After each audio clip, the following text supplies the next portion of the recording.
Buenos días, tardes, noches, ¿cómo estás? Mi nombre es Martín Alaimo y gracias por estar otra vez por acá. Hoy quería hablar un poquito acerca de esos momentos en donde estamos estancados como para hacer algo. La anécdota o el disparador de este video ocurrió hace varias semanas ya. Y hace varias semanas estaba teniendo una conversación. Fuimos a tomar un café con un ex compañero de facultad, un compañero que cursó la universidad conmigo y que por alguna razón, como la vida nos llevó por distintos caminos, él hizo toda su carrera en el ámbito corporativo y yo lo hice hasta cierto punto y después emprendí con Clear y volarla y demás. Y un poco la idea que estábamos discutiendo tenía que ver que él, una de las cosas que quería era justamente como dejar su trabajo en relación de dependencia y emprender, ¿no? Crear una empresa. Y se sentía algo estancado. Entonces, en esa conversación, en ese café, estuvimos hablando de varias cosas. Y como que me dieron ganas de traer ese temita acá y charlarlo un poco. Lo que no quiero hacer es decirte qué hacer si te sentís estancado. La verdad que no es mi intención. Ni tengo ganas de hacer eso. Entonces, lo que voy a hacer hoy es compartirte cuándo yo me sentí estancado y qué cosas observé, qué cosas hice al respecto, qué cosas consideré. Así que dale, vamos a conversar sobre eso.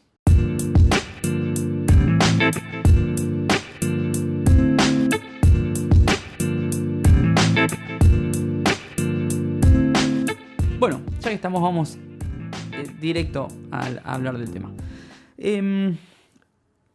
Sentirte estancado, podemos, como decirlo, lo vamos a identificar como cuando quiero hacer cosas y por alguna u otra razón no las puedo hacer, o porque me cuento excusas, o tengo consideraciones, o prejuicios, me siento estancado. O sea, eso es, ¿sí? Yo tuve muchas de esas situaciones en el pasado, que recuerde claramente, fue justamente haciendo referencia a esa conversación que tuve con mi compañero de universidad.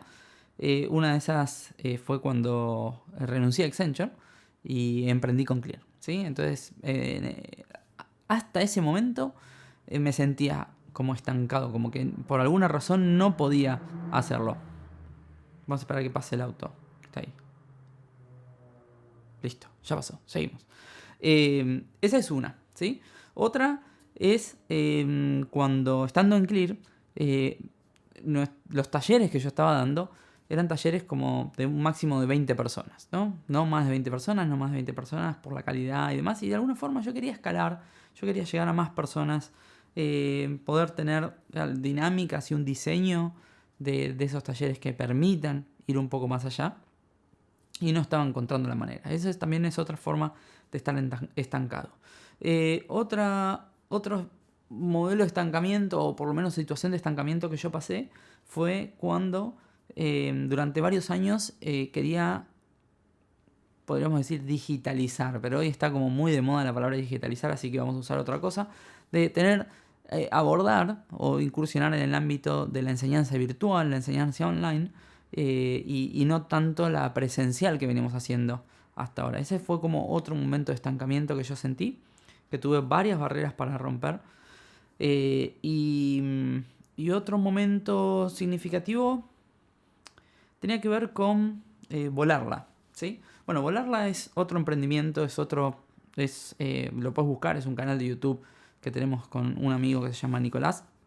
Y lo que pretendemos hacer es acercar a la comunidad aeronáutica experiencias propias que a nosotros nos han sido reveladoras para sentirnos cómodos volando, y que el volar no sea algo como aburrido en cierto punto, algo monótono, ¿no? De experimentar cosas nuevas, probar cosas nuevas, ir a lugares diferentes a los que habitualmente se va. Entonces, cuando quería crear ese canal, tenía también una consideración, alguna razón por la cual no podía avanzar.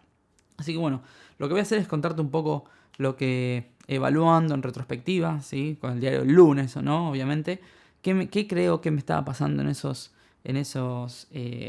situaciones, y conversamos un poco al respecto. El primero que yo me acuerdo que para mí fue como más significativo fue el renunciar a Accenture para emprender, ¿sí? Si bien no fue renunciar para empezar con Clear, fue renunciar para estar full time en Clear, ¿sí? Así que Clear hacía unos años que ya existía, perdón, unos meses que ya existía. Y de alguna forma como que no me animaba a soltar. Y ahí una de las cosas que después, con el tiempo, descubrí, hay un libro muy lindo de Leonardo Walk, fue como el libro que a mí me introdujo al mundo del coaching, se llama Coaching, el arte de soplar las brasas, o del arte de soplar brasas. Y uno de los aspectos que presenta Leonardo en ese libro lo llama la zona de confort, zona de expansión y zona de temor, ¿no? Y es como el estar conformes en algún punto o sentir confort en algún punto puede ser justamente una de las razones por las cuales nos vemos estancados para hacer algo nuevo, para avanzar, para salirnos de esa zona. Y eso es algo de lo que a mí me pasaba justamente en Accenture. Cuando estaba queriendo renunciar. Lo que me pasaba, yo identifico dos aspectos que a mí me hacían sentir cómodo. Uno era el aspecto económico, ¿sí? Económico de bajo riesgo. ¿También por qué? Porque era muy seguro y muy reconfortante saber que a fin de mes tenía mi sueldo, ¿sí? Y eso, la verdad, era como algo que me hacía sentir cómodo y que frente a la incertidumbre de no tenerlo, no me animaba a avanzar. Y reforzado porque un año atrás de ese momento me habían operado de la vesícula, ¿sí? Y había tenido una complicación hepática. Entonces tenía miedo o me sentía como seguro teniendo la cobertura médica que me daba el hecho de estar trabajando en relación de dependencia. Ok, tuve que quebrar esa zona de confort, tuve que salir de esa zona de confort para poder avanzar, para poder emprender, para poder crear una empresa y crecer. Uno es un poco el tema de, plantea Leonardo en este libro que yo recién te comentaba, ¿no? ¿Cómo no me voy a la zona de temor? ¿Cómo hago para salir de mi zona de confort sin meterme en la zona de temor, ¿no? Y cosas de la agilidad que a mí me resultaron muy interesantes para eso son el tema de las hipótesis y el Kaizen, ¿no? El cambio progresivo, ¿no? Kaizen es como cambio evolutivo, mejora continua, pero progresiva. Y elaborar hipótesis pequeñas y probarlas. Entonces, en ese momento, una de las cosas que yo me planteé fue, ok, y posiblemente inconsciente, ahora lo puedo ver en retrospectiva, ¿no? Pero si el hecho de tener un sueldo todos los meses me da seguridad económica, y esto es justamente lo que me impide saltar y emprender, lo que voy a buscar es reemplazar esa seguridad económica por otro lado, ¿sí? Y esa fue la razón por la cual hubo como un tiempo de solapamiento entre mi trabajo en relación de dependencia y la creación de la empresa, hasta que la facturación de la empresa pudiese como equiparar mi sueldo, y ahí fue poder soltar ese otro trabajo, ¿sí? Entonces, como que esto que me daba confort lo trasladé al otro lado y lo seguí teniendo. Pero no fue un salto al vacío, ¿no? Eso es un poco esto de hacer hipótesis y validarlas y ver si eventualmente esto es viable e ir progresivamente llegando a ese punto. Ese por un lado. Y por otro lado, exactamente lo mismo o muy parecido con el tema de la salud, de la cobertura médica, ¿no? Acá en Argentina, por ejemplo, cuando uno trabaja en relación de dependencia, cuando uno está como empleado, tiene algo que se llama obra social. Y cuando no sos empleado y estás por tu cuenta, sos un autónomo, en vez de tener obra social, lo que tenés es algo que se llama prepaga, ¿sí? Una cobertura prepaga, como que te pagas vos el seguro médico. Entonces, el experimento que en ese momento había hecho fue, ok, ¿cómo hago? Si pierdo la cobertura, necesito tener una prepaga, ¿no? Y fue solapar también, ¿sí? Fue como contratar una prepaga Y durante un tiempo estuve solapando, estuve teniendo la cobertura médica de la obra social más la prepaga, que era mi seguro, ¿no? De salud una vez que me fuera de la empresa. Y todas las cuestiones, no sé, me resfriaba o tenía una gripa o gripe, depende del país donde lo estés mirando, o tenía que hacerme algún estudio y demás, lo hacía a través de esa prepaga y no de la obra social, para ir testeando a ver si funcionaba y si más o menos lo podía llegar a sostener. Validadas esas hipótesis, pude soltar el trabajo en relación de dependencia y arrancar con Clear. Entonces ese es uno de los bloqueos que encuentro, es el bloqueo de la zona de confort, ¿no? Cómo el estar cómodo en algo impide que me vaya a una zona de expansión, de creación, de animarme, ¿no? A algo. Otro es un poco el bloqueo creativo, ¿no? ¿Qué voy a hacer yo que no esté hecho? Ya todos algo hicieron, está todo inventado, ¿qué voy a hacer distinto, ¿no? Y ahí eso fue cuando recién te contaba que quería, en tres situaciones lo viví de alguna forma. Cuando quería expandir los talleres para que pasen a ser talleres de mayor envergadura, ¿no? de 20 personas por un lado. Cuando quería incursionar en la educación online, virtual, digital, por otro lado. Y también cuando quería como crear el canal de Volarla, ¿sí? Pero es como el síndrome de la hoja en blanco, de qué hago distinto, ya todo está, no me sale nada. Y ahí una de las cosas que recordé es que hace unos años leí un libro que se llama Blue Ocean Strategy, ¿no? Y el Blue Ocean Strategy es cómo hago para ser distinto a lo que hay en la industria. ¿Cómo hago para que mi propuesta de valor sea diferente de lo que hay? Y bueno, en ese libro viene lo que se llama el Strategy Canvas, que resulta muy interesante, ¿sí? O sea, te pinta una situación, te permite hacer un análisis de una situación, en donde vos, por ejemplo, en el caso de Volarla, ¿sí? Bueno, Volarla es básicamente un canal que lo que busca es acercar experiencias, como te contaba hace un rato, de vuelo a nuevos pilotos o a pilotos que pueden tener su grado de antigüedad, pero que no se han animado a volar con control de tráfico aéreo, abrir planes de vuelo en el aire, ir a determinados lugares y es como que hay un halo de misterio. Entonces el propósito de Volarla es compartir nuestras propias experiencias para que otros también puedan transitarlas. Ahora, el bloqueo creativo tenía que ver con qué voy a hacer distinto de lo que hay. Y bueno, hagamos Strategy Canvas, ¿no? Y decir, ok, canales de aviación hay muchísimos, ¿sí?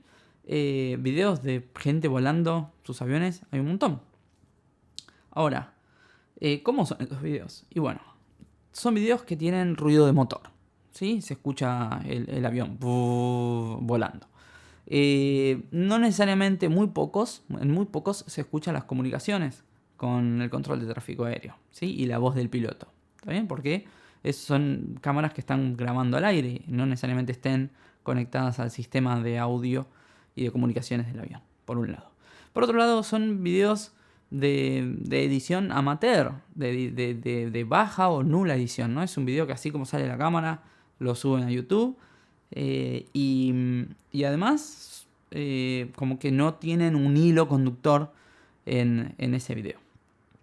Entonces, ahí fue cuando empezamos a ver, ok, qué cosas vamos a hacer distintas en cada uno de estos aspectos para ser diferentes, ¿sí? Para que la propuesta de valor sea distinta a lo que hoy hay y salirnos de lo que se llamaría o se conoce en estos términos como Red Ocean Strategy, ¿no? Como estrategia de océano rojo. Océano rojo es con donde somos todos iguales y no sé, sangre me hace, ¿no? ¿Cómo nos vamos a un Blue Ocean, a un océano de abundancia, ¿no? ¿Cómo me diferencio? Y empezamos a buscar, por ejemplo, la edición. La edición de los videos tiene que tener un grado muy acabado de edición, ¿sí? Tiene que tener calidad cinematográfica, tiene que haber un hilo conductor, tiene que tener un storytelling, por un lado. Por otro lado, el ruido del motor no tiene que invadir la experiencia, ¿sí? Y además se tiene que escuchar las comunicaciones con la torre y entre los pilotos y demás. Por lo tanto, los vídeos tienen que estar enganchados y acoplados al sistema de audio y de comunicaciones del avión. Entonces, todos esos puntos son los que de alguna forma fueron haciendo que la propuesta de volarla sea distinta a lo que hasta ahora había por ahí. Y otro condimento más es que no existe, o por lo menos yo no conozco, un canal de aviación que mezcle vuelos reales con vuelos virtuales, ¿no? Vuelos virtuales son de simulación, ¿sí? En vuelo simulado, con un simulador de vuelo. Y en volarla empezamos a experimentar con eso. La verdad es que nos fue bastante bien en ese aspecto. Y es hoy es el único canal, o uno de los poquitos canales que mezcla vuelos reales y vuelos simulados. Y el hecho de tener vuelos simulados también nos ha permitido traer a volarla a comandantes y primeros oficiales de Boeing 737, de Airbus A320, que hacen tutoriales prácticamente de cómo volar esos aviones, de todos los flujos. Y la verdad es que son videos muy atractivos y que cumplen el propósito de llevar y acercar esa experiencia a la gente. Entonces, esos son como cómo hago cuando no sé qué hacer, cuando todo está inventado.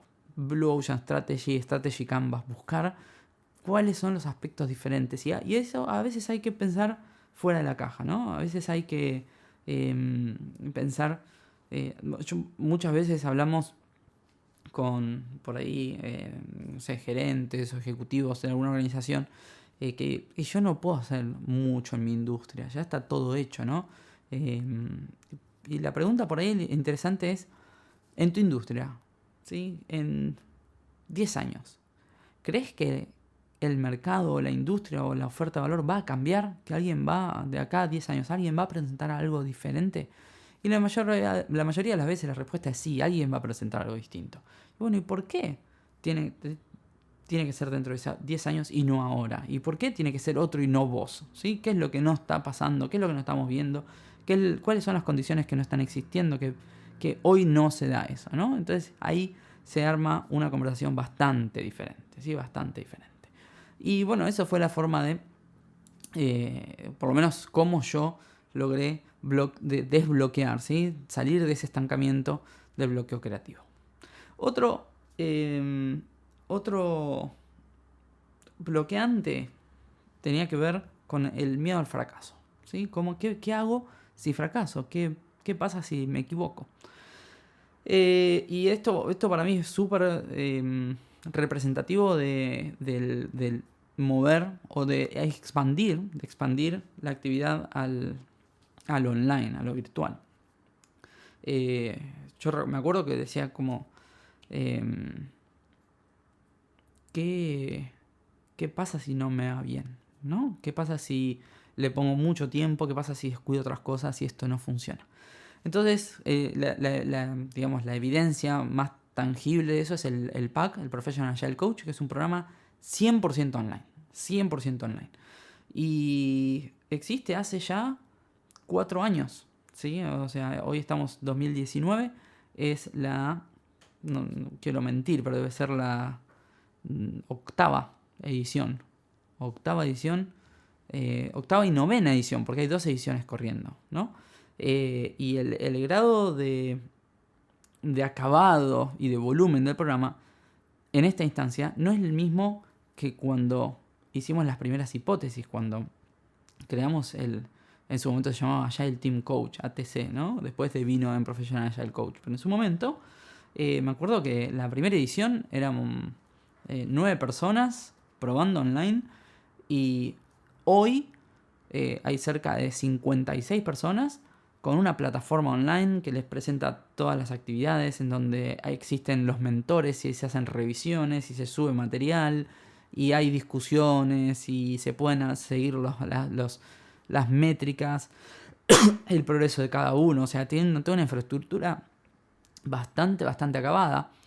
Y en su momento, cuando empezamos, eran Google Docs que les enviaba todos los lunes a la gente, ¿no? Con las actividades para hacer esa semana.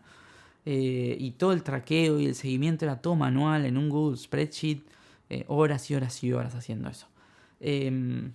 Y eso fue justamente el enfoque de empecemos en forma progresiva. Es posible que no funcione, es posible que no funcione lo online. prefiero probar algo chiquito, rápido, y si no funciona, enterarme lo antes posible. Donde el impacto en las personas que lo están haciendo y el impacto en la autoestima como creador, como impulsor de eso, sea lo mínimo posible, ¿no? Entonces, eso a mí me permitió bastante romper ese bloqueo de miedo a que no funcione. Y otro miedo, otro bloqueo que puede haber es como demasiada atención en la opinión ajena, ¿no?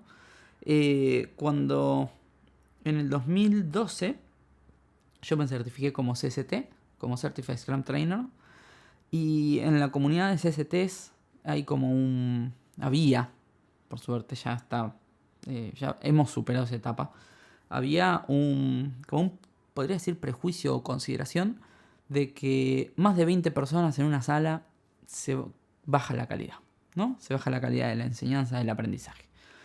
Y es probable que se baje la calidad si se pretende hacer lo mismo que se viene haciendo, solamente cambiando la cantidad de gente. O sea, si yo voy a facilitar un evento de 50, 60 personas con el mismo enfoque con el que facilito uno de 20, y probablemente la calidad caiga, ¿no? Y entonces en ese momento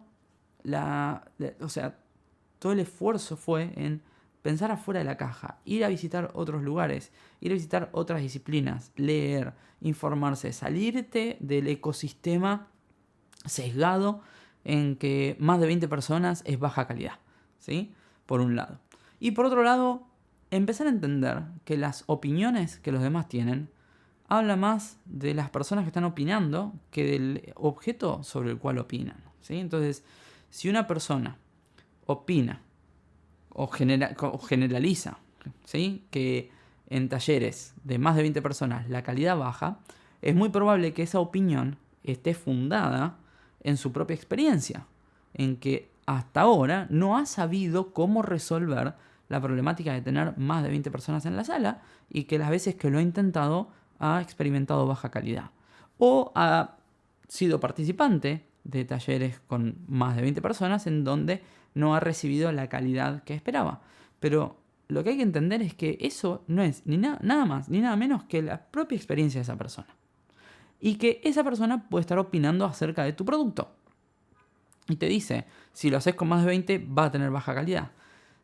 Entonces, la claridad de poder separar esas cosas es súper importante, ¿no? Porque cuando empezamos a tomarnos las opiniones ajenas como descriptores de nuestros productos, o descriptores de nuestras personas, o que nos empiezan a definir como persona, y ahí ya estamos en un terreno demasiado resbaladizo, demasiado difuso, en donde seguramente nos podamos sentir estancados, ¿no?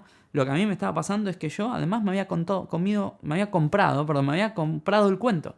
Me compré el cuento que un taller de más de 20 personas era de baja calidad.